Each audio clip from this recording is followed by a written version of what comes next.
Thank you for tuning in to the Life of KG podcast. We are all about helping you guys in the beauty industry. Whether you're starting out in this industry or been in the business for years, we want to motivate you, educate you, and support you to grow. Enjoy the show.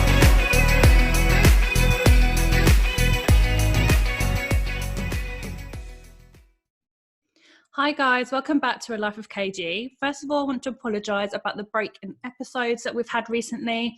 It's purely because of summer, we've been travelling, it was a 6 weeks holiday, but now Lola started school today, we're back to normal and back on track. We have some very exciting episodes lined up. So yeah, back on track, and so they'll be more regular like there was before. So today I had the pleasure of interviewing Ryan Power. Ryan and his wife Hollie own a salon down in Bournemouth, a very successful one. It's been running for 10 years now.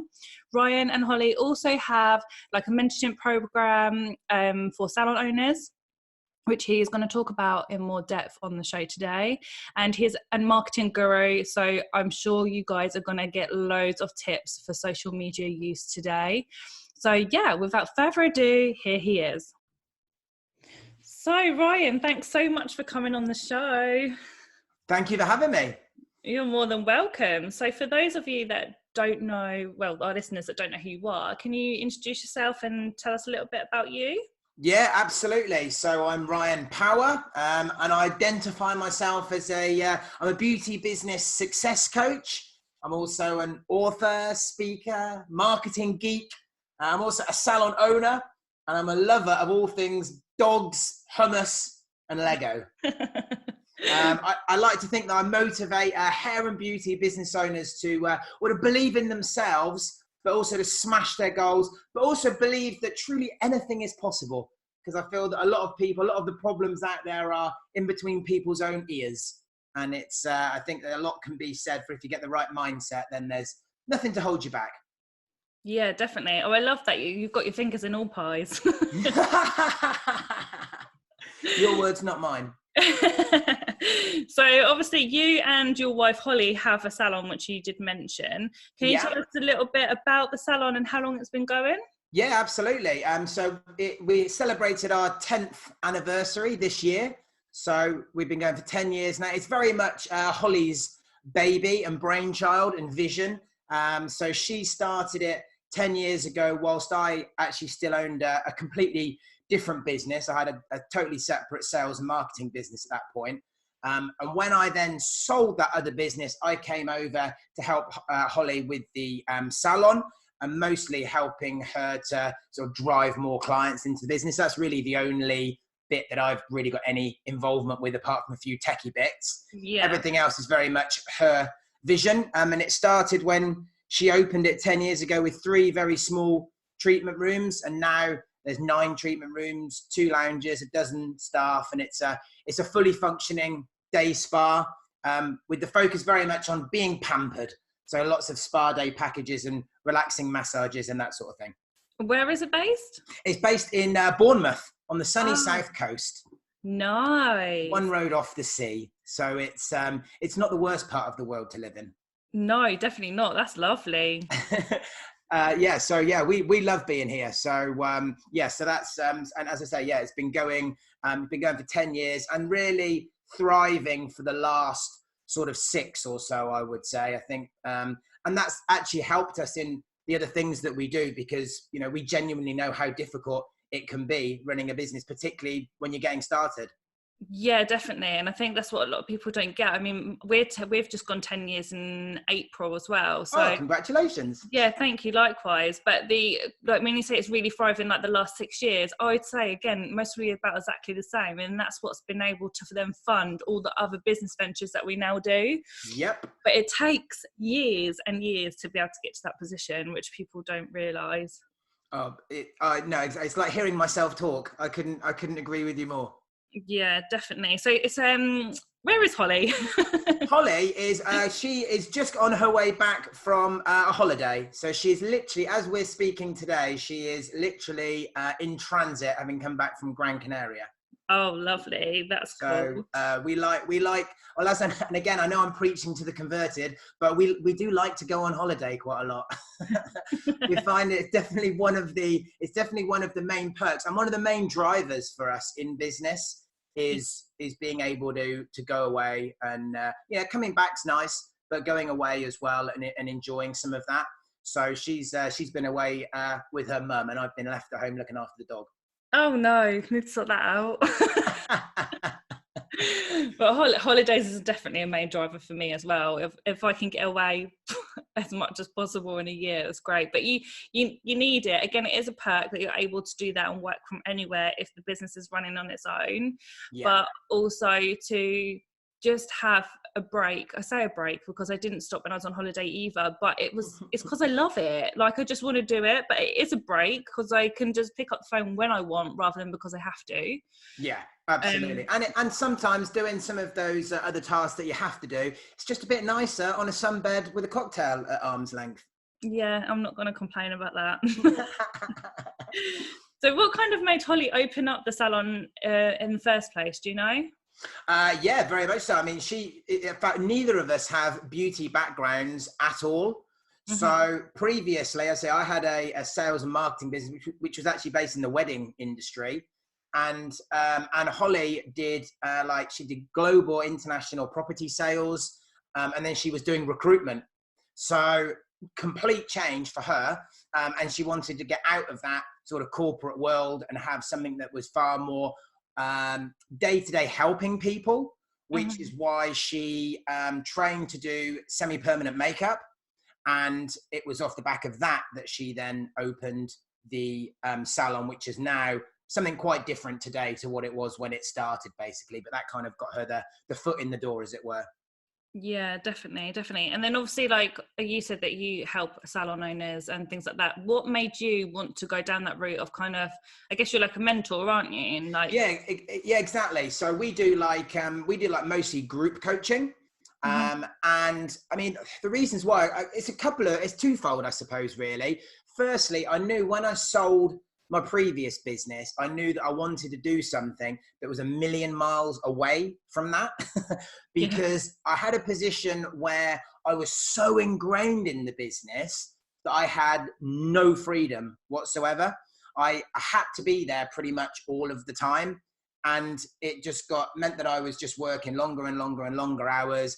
And if I did get a holiday, it wasn't a holiday because, unlike the situation you just described, I was on the phone, I had to actually do stuff and they were contacting me, because I was just so embedded in it. So I knew that when I sold that business, I wanted to do something that was completely different, and it was more business on my terms. So, they say that making mistakes is great as long as you don't make the same ones over and over and over. So I realized I wanted to do something completely different, but I also realized that I knew lots about sales and marketing that lots of other people didn't. And we'd already, at that point, there was an overlap, and we'd started to apply some of this in our salon. We quickly kind of figured that there were probably lots of other people who would benefit from some of that knowledge as well. Because we really quickly realized, just from speaking to people, that I think most beauty business owners and hair business owners as well go into it because they love the industry, they like dealing with people, they like how they make people feel, but not because they necessarily love business per se, or they even know that much about it. And I think for a lot of them, and I'm sure you must get this with a lot of your community, there's like a real reality shock, maybe 6 months down the line when the initial start kind of starts to fade, when they realize, oh, actually, there's a bit more to running a business than maybe I had initially thought. Yeah. So we kind of help people with joining up some of those dots, really. Yeah, that's awesome. And I definitely get that as well, because so you can be the most amazing beauty therapist, but it doesn't mean you're a great salon owner. Oh, exactly. Yeah, absolutely. And it doesn't mean, and also you could be a great salon owner, but don't mean you're an entrepreneur. So it kind of, everything kind of rolls into one, but it's learning. And a lot of people are opening up salons now, and it is like, oh my God, there's so much other work to do other than just doing the treatments all day. Definitely. And I think, the most funniest part. Yeah, and I think that's a massive shock to a lot of people. And and also as well, as you say, you could be the greatest lash artist in the world, you could be the greatest hairdresser in the world, greatest therapist in the world, whatever. But unless you can get people into your business, then ultimately you're going to end up with pretty skinny kids. Because if no one knows you're there, then you've not really got a business. Yeah, exactly.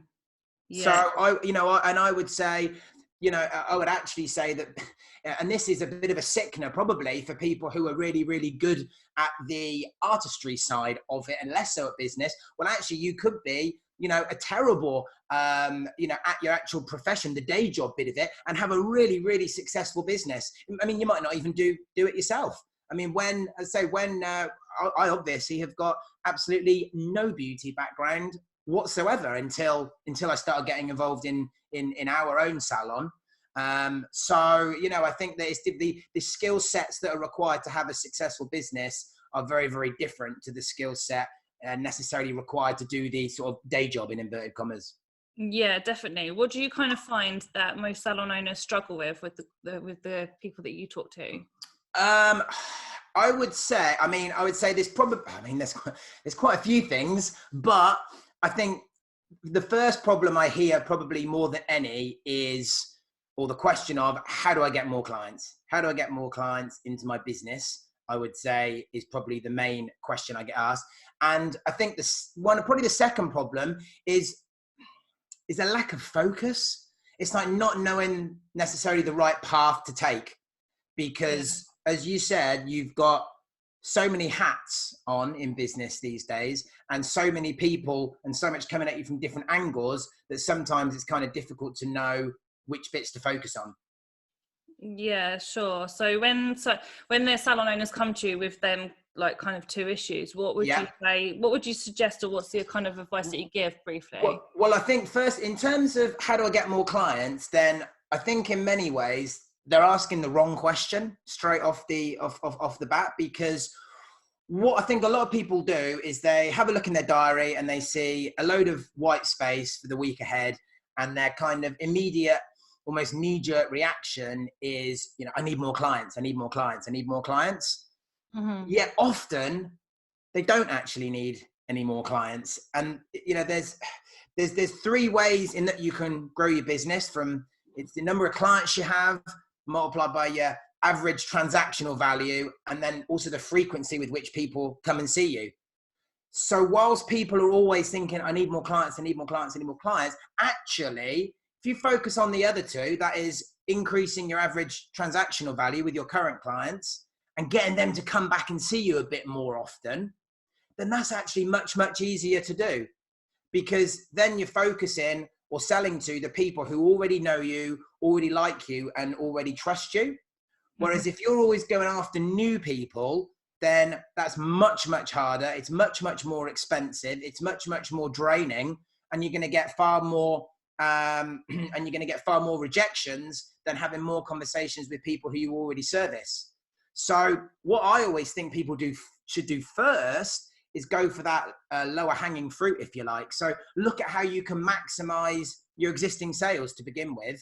And a lot of part of that almost always boils down to people not charging enough in the first place. Yeah. Which I'm sure you must come across all of the time as well. And I think there's this issue, I think, straight from day one for a lot of people, where when they start out and they sit down and the way they work out how much they're going to charge is not really, I don't think, mathematically sound always. It's kind of like, oh, well, I'll have a look at what someone else is charging and then I'll take a bit off. And there's no real link between how much they're going to charge and what the costs of running the business are going to be. And then that then comes back and bites them in the bottom 6 or 12 months down the line, when they realize that actually they need to possibly even double their prices in some cases.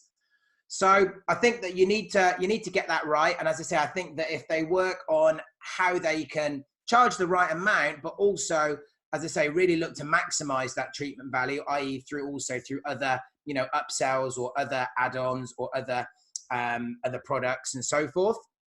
I think that is much, much easier than always thinking, right, I need to go and find more people. You know, I would always look at finding more people last as opposed to first, because, as I say, it's going to be more expensive to do that. In terms of the lack of focus, I think that it's difficult because now there's so many. I think a lot of people suffer from like bright, shiny object syndrome. And sounds like me. Yeah, I think a lot of people do. And social media is an absolute swine for it, isn't it? Because you're going through your feed and like every third post you see is an ad. And because they're so clever with the algorithms and they know the sort of things that you like and respond to, you're getting shown more of that type of stuff. So it means that almost everything you see, you're thinking, oh, that looks cool. And we get pulled from from pillar to post, if you like, mentally. And I think that is a huge problem. And the world obviously is moving so fast. I mean, and people, I think, try and do, from a marketing perspective, try and do everything. So they're like, oh, I've got to do Insta, I've got to do Snapchat, whatever the latest thing is, TikTok, got to do Facebook ads, got to do Google ads because I saw one other person doing it, Mm-hmm. And then what happens is they end up really thinly spread and they make a kind of half-cocked attempt to do all of it and end up doing none of it very well at all. And I think you're much better off choosing one channel, get really good at that, and become your sort of go-to local known expert, if you like, in that one thing, or on that one channel rather, and then choose something else. You don't need to have like 5 social media channels. It's just going to drive you bonkers and you're never going to make an impact. So I think that is one of the issues with the focus. And in terms of the focus from a larger business perspective, I think that, again, people don't realize how much there is going to be to juggle. There's so much to do in running a small business. And I think that more and more you can't and probably shouldn't even attempt to do it all on your own. I think that with modern technologies and modern communication as it is, I think people should look at outsourcing more stuff. Bookkeeping, number one, I would say, for everybody. Don't do your own books, get someone else to do it. And then anything that you hate or you're not very good at, get someone else to do it. That help is so affordable and so cheap now. Like people who like, for example, slave over making little social media messages, like the diagrams. They sit on like canva.com for hours crafting something, and you think, just go on to fiverr.com and pay someone $6 to make 100 of them for you, and you can get on with doing what you're good at. So I think doing less of what you don't enjoy and less of what you're not good at, and really focusing on what you are good at will A, help your sanity, but also B, help your actual business as well. Yeah, definitely. And I'm quite big when it comes to that, because I'm like, people say, well, I can't afford this or I can't afford that, like people to do other things for them. But then when you break it down with them and say, well, you're spending this much time on it, and yeah, okay, you're not paying anything, but that is your time that you're paying instead. Whereas How much more money could you be making, giving that to someone else and outsourcing it, like you say, and doing the stuff that you can make money on or love doing? Like it's so much better. And actually, I'm actually going to break a secret here. I've been doing my bookkeeping and my accounts for 10 years.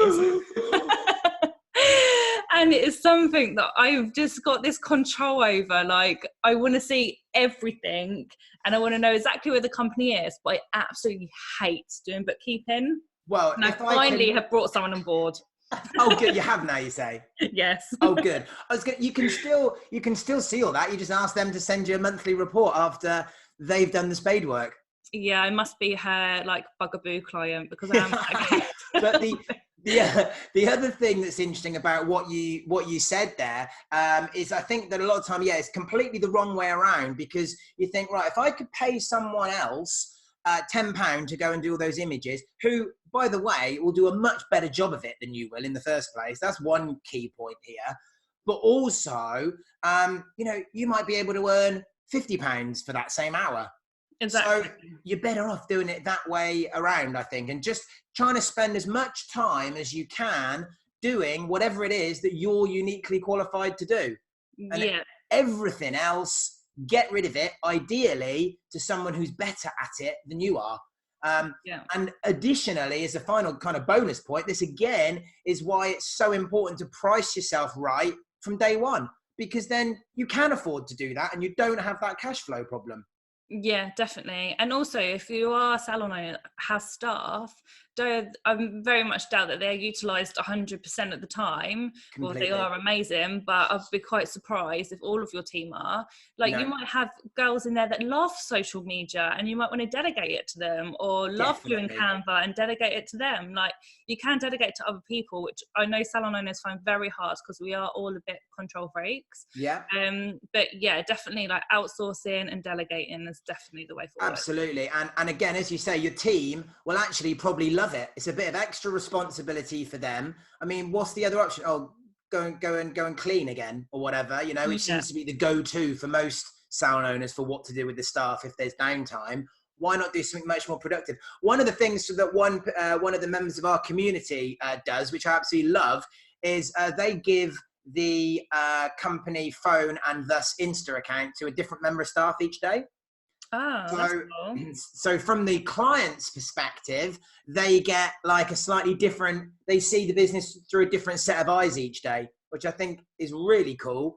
And if you've got staff that are keen to get involved with that sort of thing, I think it's good to trust them. And also actually in terms of future staffing, it probably also helps the ones who are maybe going to be future management and so forth, the ones that are really going to stand out as opposed to those that maybe shy away from some of the responsibilities. So I think it's definitely a worthwhile exercise. Yeah, and I have found that, especially with my teams as well, they love taking on responsibility.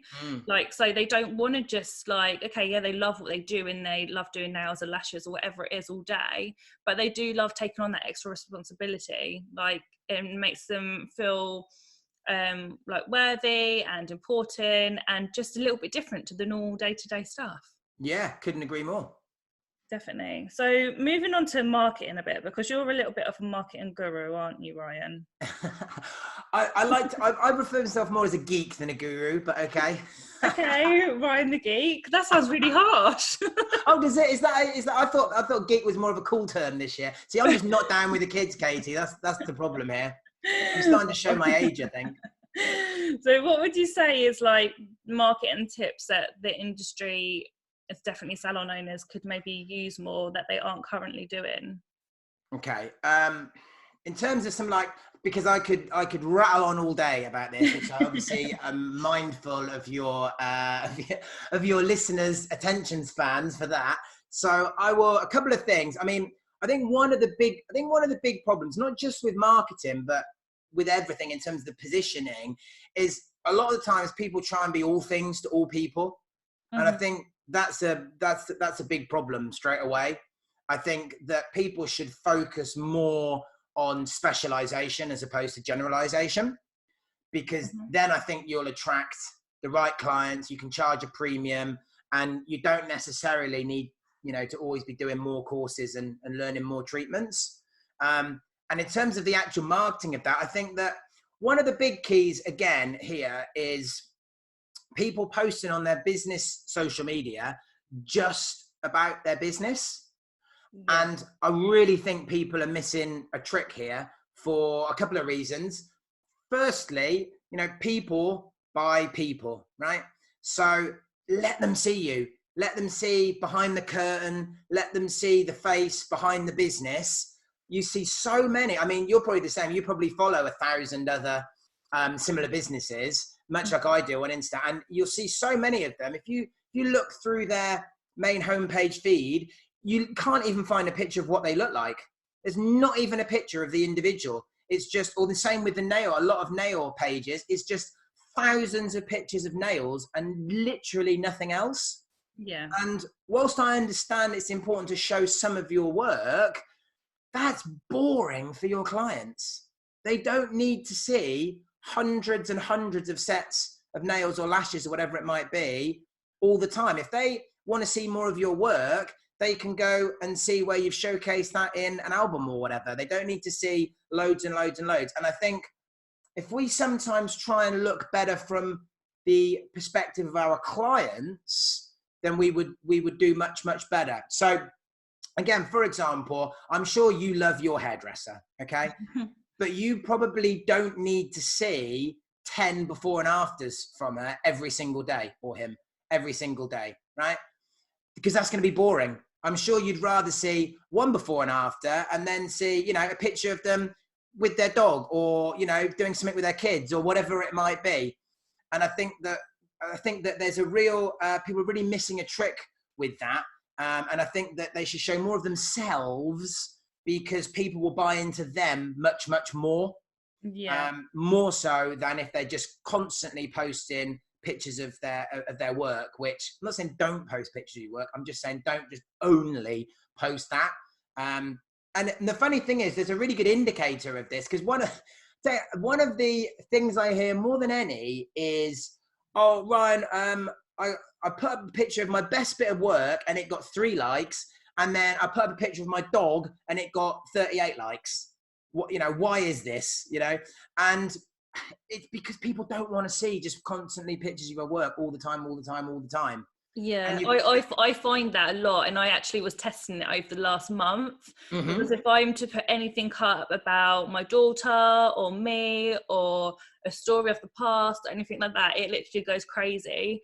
And if I'm to post a picture of lashes or nails, which is gorgeous work from my team, but people, like, you will get likes, but nothing like the personal stuff. Yeah. Nothing at all. People, like I said, people buy into people, and Absolutely. people want to know who's doing the services.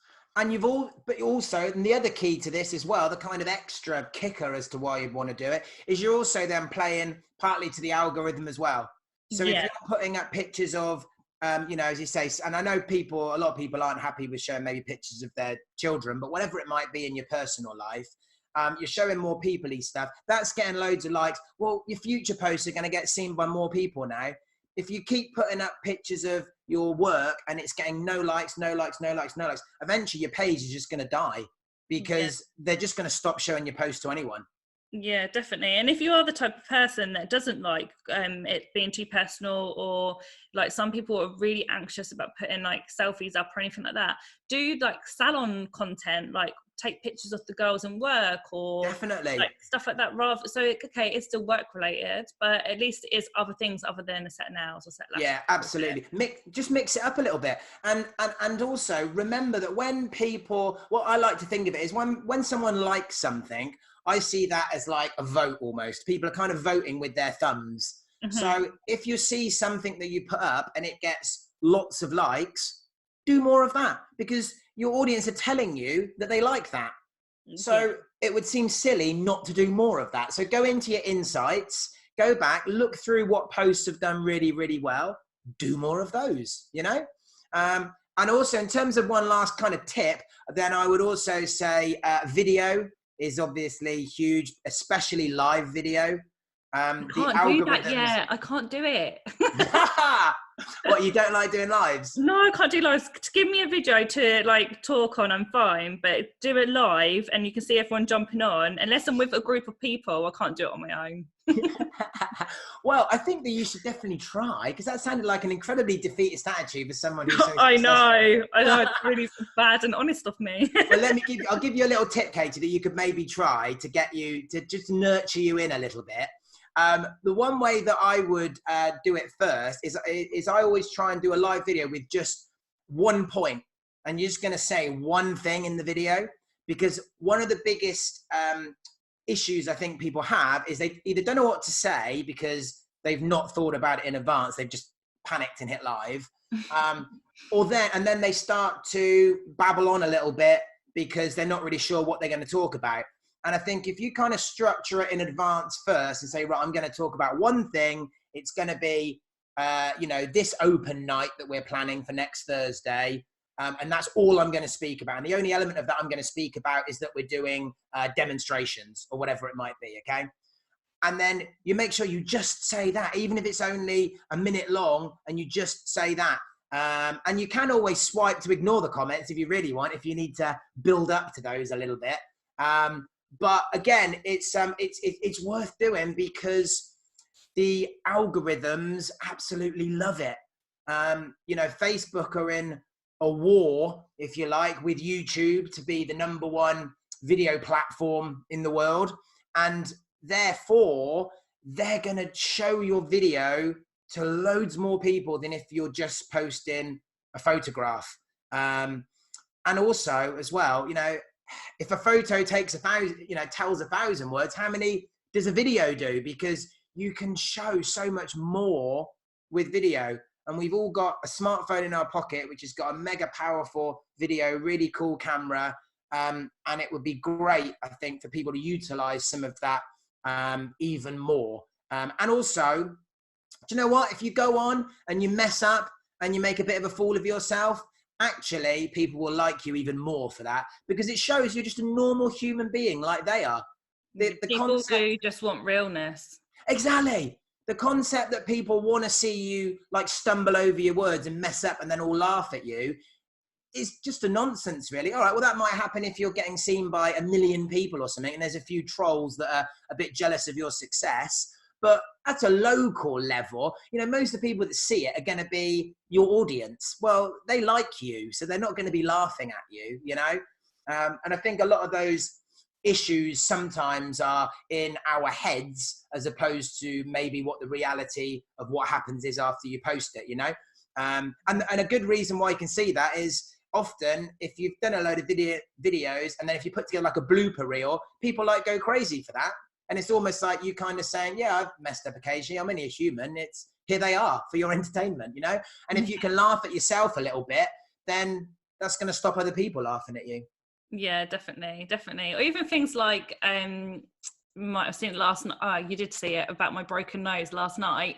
Then I put a video on in the day and I obviously had makeup on and I was with Lola and stuff like that. And it wasn't a live, but it was on the stories so people could see. And then at night time, I didn't even think about it. And I just done a video and I had no makeup on. And the amount of people that commented about not having makeup on and they loved it, and it was like, again, it was just being real. Like, people like to know that you're not always done up or this perfect person all the time. You can just be normal and you do take your makeup off at night, and just little things like that. Like, it does get people liking your page more. Definitely. I mean, as I say, ultimately people are going to buy you before they buy anything from you.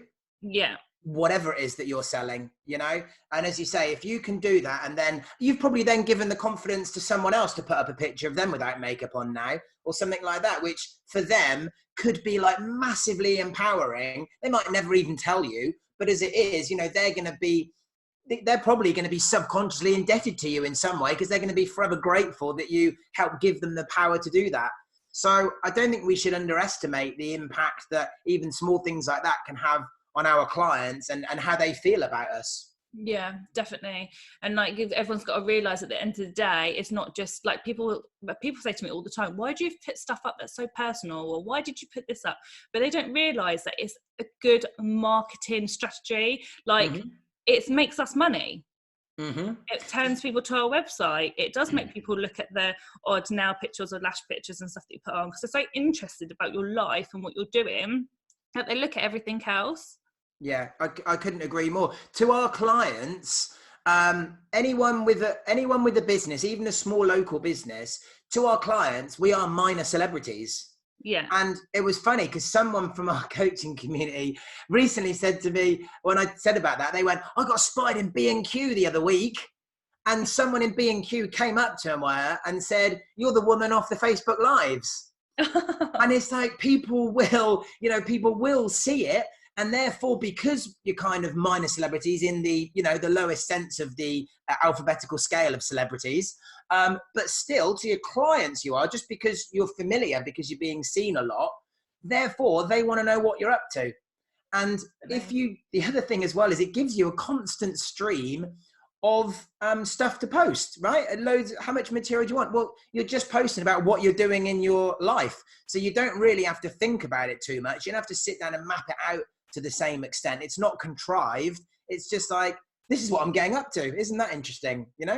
Yeah, exactly. And just be real with it, and got to talk from the heart as well. Don't think, I'm doing a post, everything has to be perfect. If you speak from the heart or write from the heart, that's what everyone wants. Yeah, absolutely. I mean, if by the way of little secrets, where you mentioned one earlier, so I feel like I should share something from my past as well.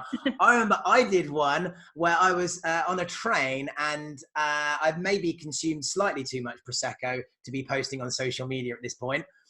And I posted some gushy post about, sort of the journey I've been on, just purely because I was sat thinking about it, because I was on my own. And, sometimes when you're sat on your own, your mind kind of wanders, and I was just sat there, and I did it anyway.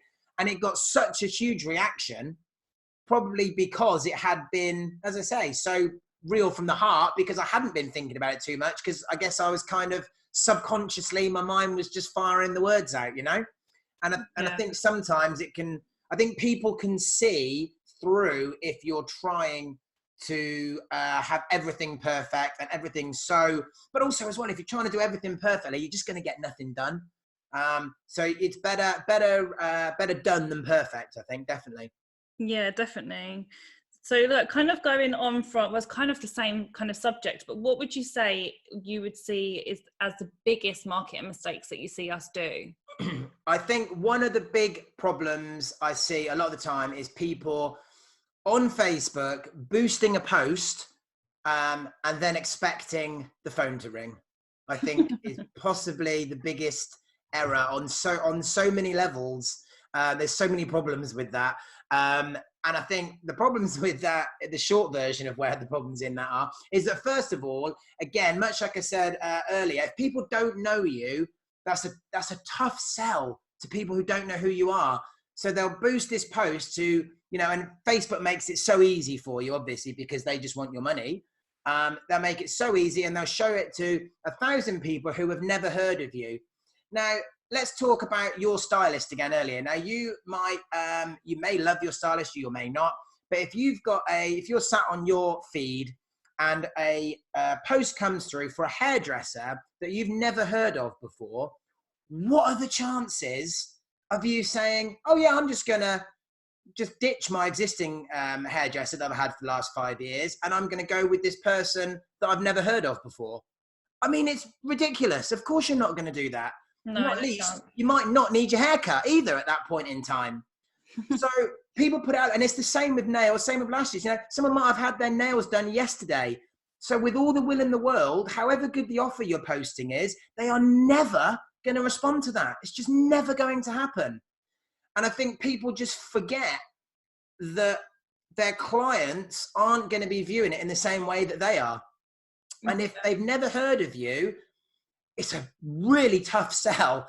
So I think that is a huge mistake. I think that you need to realize that you need to be seen by people a few times for them to start to know you and start to like you. They might, the 10th time they see one of your adverts, at that point, they might like your page, or they might follow you, or they might take a tiny, tiny edge step forward a bit closer to you. They probably won't book you at that point, but they'll do something. And I think it's that knee-jerk reaction of, right, I need to find almost a magic bullet that's just going to get me busy this week instantly.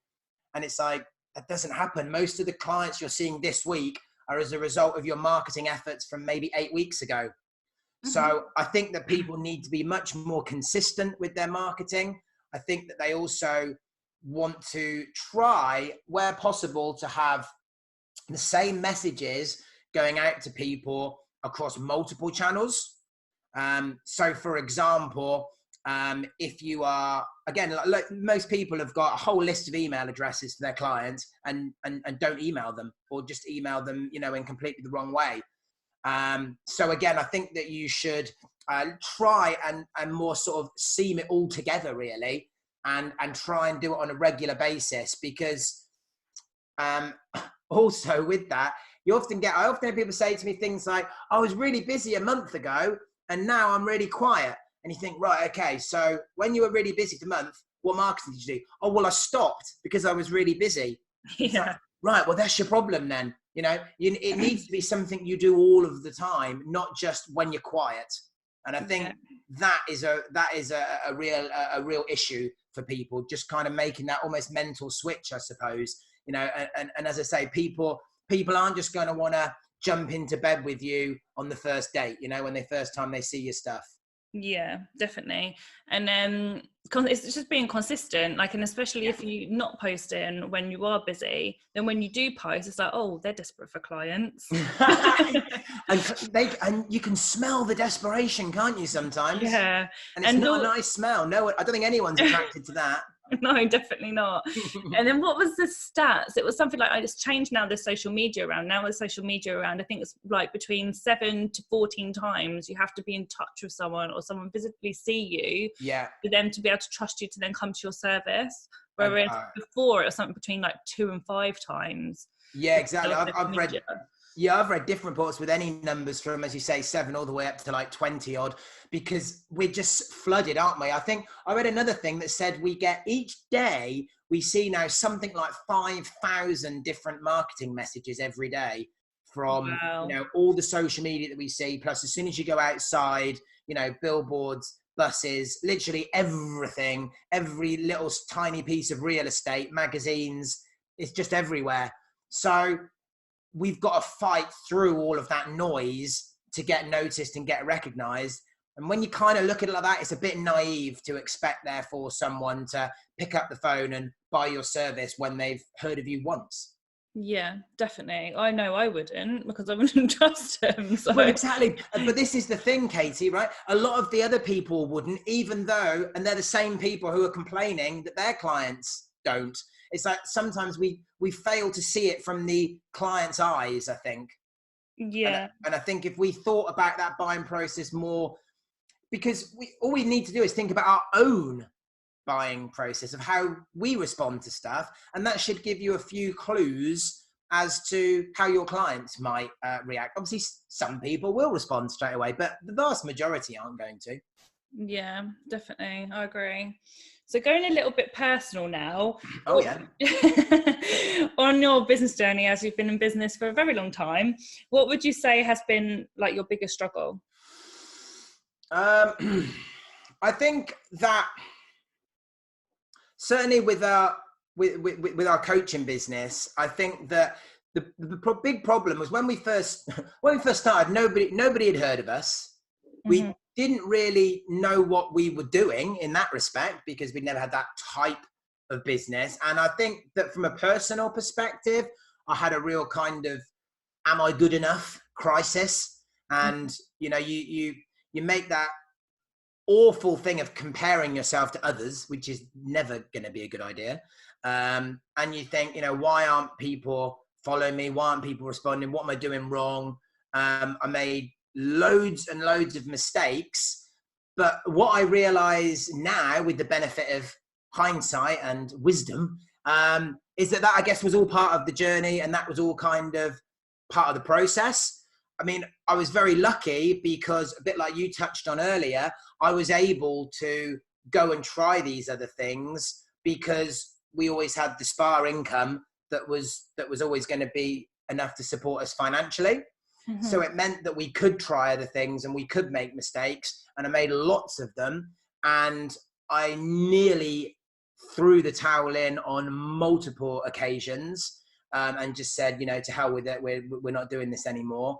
And I'm just so pleased that not only that we didn't do that, but I'm also really, really pleased that thankfully I've got a very, very supportive wife who believed in me and believed kind of in the vision of what we were trying to build for our future, and was happy to support the ideas. I guess it was, and it's funny because again, it touched on the time scales we looked at earlier, but it's only really been in the last 12 months really that we've made a real success of it financially, even though we were already helping loads of people during that time.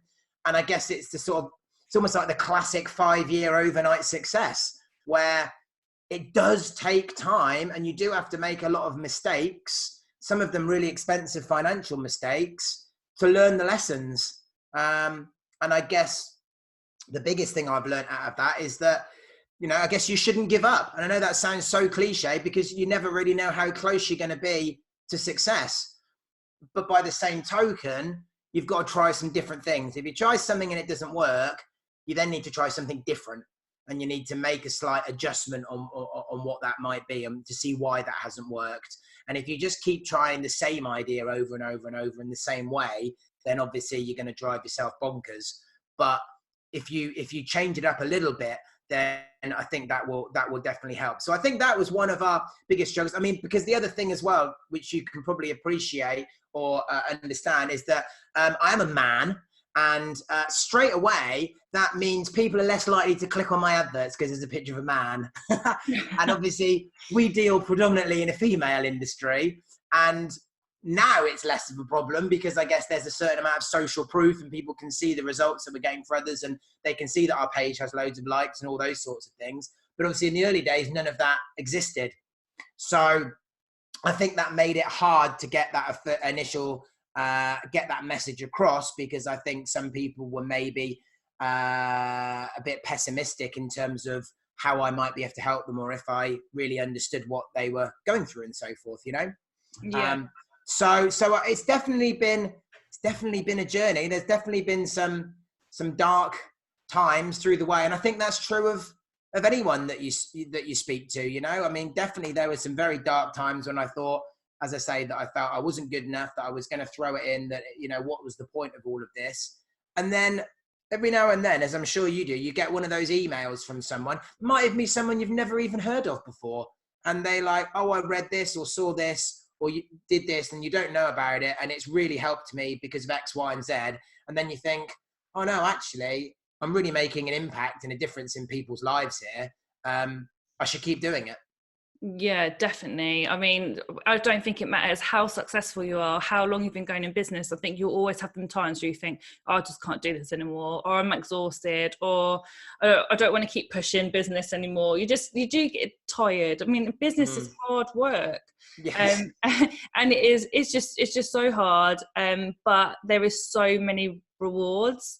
And like when you do get them messages of them people, it does just give you a boost again. 100%. Yeah, absolutely. Definitely. So what has been your proudest moment of business so far? Well, apart from being asked to speak at World Lash University 2020, Woohoo! then I'd have to say that it is it's probably our paid membership program that we have, which is our Gold Club. So we do like a monthly mentorship program, and when we launched it 12 months ago, didn't really know if it was going to work, but I decided I was going to do it anyway. And it's very much my baby, and I'm just so pleased with the way it's gone. We're able to help and serve just so many people, because as opposed to, you see a lot of, most coaches and mentors, you know, work on a one-to-one basis. Yeah. But we work more one-to-many, don't really do hardly any one-to-one work. I'd rather do one-to-many stuff. So we're able to serve more people at a more meaningful level. And I'm just so proud of what we've built, because I can just see within the community the results and the impact that it's had on people's lives. And partly because I think that business it can be so lonely. It can be such a lonely place being in business. And there are so many people who, and I'm sure there's going to be people listening to this now who are going to relate to this, that are in business and either they've got no one that they can turn to, or maybe their friends don't really get it or don't really understand, or maybe even, and I think this is more common than some people would admit to, even their partners don't fully support what they're doing. Maybe they don't think it's a real business, or, well, why are you bringing that home with you? Why have you still got to be on social media when you're at home? You know, can't you leave that in the salon type thing? And our community has managed to give a level of support to a lot of people who I think feel like that. Not everyone feels like that, but I think a lot of people do, at a kind of a level that I never appreciated would happen. That wasn't why I set it up. That wasn't the main reason why I thought people would want to join. But the sense of community, I've since learned, is one of the major reasons why people do that. And to be able to have that level of impact on so many people's lives, I'm really proud of. That's so cool. So I think a lot of my listeners are going to actually be really interested in your membership. Do you want to tell us a little bit about it and how it exactly works? Yeah, absolutely. So it's called it's called the Salonology Gold Club. So basically we have it's a monthly subscription. And within that, we have a coaching community. So I say it's all one to many. So we've got just over 200 members, and they get access to like daily videos. If they don't like the sound of my voice or my face, it's not going to be for them. would be one caveat, because they get like a daily video every morning from me. We do weekly live videos where they can get all of their questions answered. Sometimes that's with me, sometimes it's with Hollie. And then we also have other experts in the group that we've brought in, because, you know, I don't profess to be the expert on everything. I mean, I'm pretty good at marketing and I'm pretty good at sales, but, you know, you don't want me doing your books for you, and you don't want me doing your graphic design. You know, so we've got other experts that we've brought into our community to help with some of the other parts of business. Mm-hmm. We also do meetups in person as well. Because like social events that we run, they're just exclusive for our community members. Plus we've got a vault of about 15 different video training courses that they can sit down and go through at their leisure, which basically cover all aspects of marketing. So how they can use YouTube, how they can use Facebook better, how they should work out their pricing, all sorts of things like that. And as I say, we're really proud of what we've achieved with it. If anyone wants to know more information, then they can just contact me, and I'd be delighted to provide it to them. That's so cool. So where can people find you? Yeah, well, they can find me on Facebook if they search Ryan Power. I think I'm the first one that comes up. But they can also find us. We've got a free community. So if you put Salonology, so that's Salon and then OLOGY into Facebook, you'll find our Facebook page, but also our group. We've got a free group called Salonology Superstars. In fact, you're a member, I believe. Yeah, I am. So people can come and join that. There is a caveat. They do have to be a business owner. It's not for it's not for like students or anything like that. It is just for business owners. And they can also find me on Instagram. My handle is ITS Ryan Power. Perfect. Oh, Ryan, it's been so lovely to talk to you. Thank you for having me. I've really appreciated it. I really enjoyed it. You're more than welcome. And I'm sure our listeners will all start following you and even joining on board on the membership. I'm going to do that. Excellent. And yeah, so thanks so much. Oh, no, pleasure. Thank you.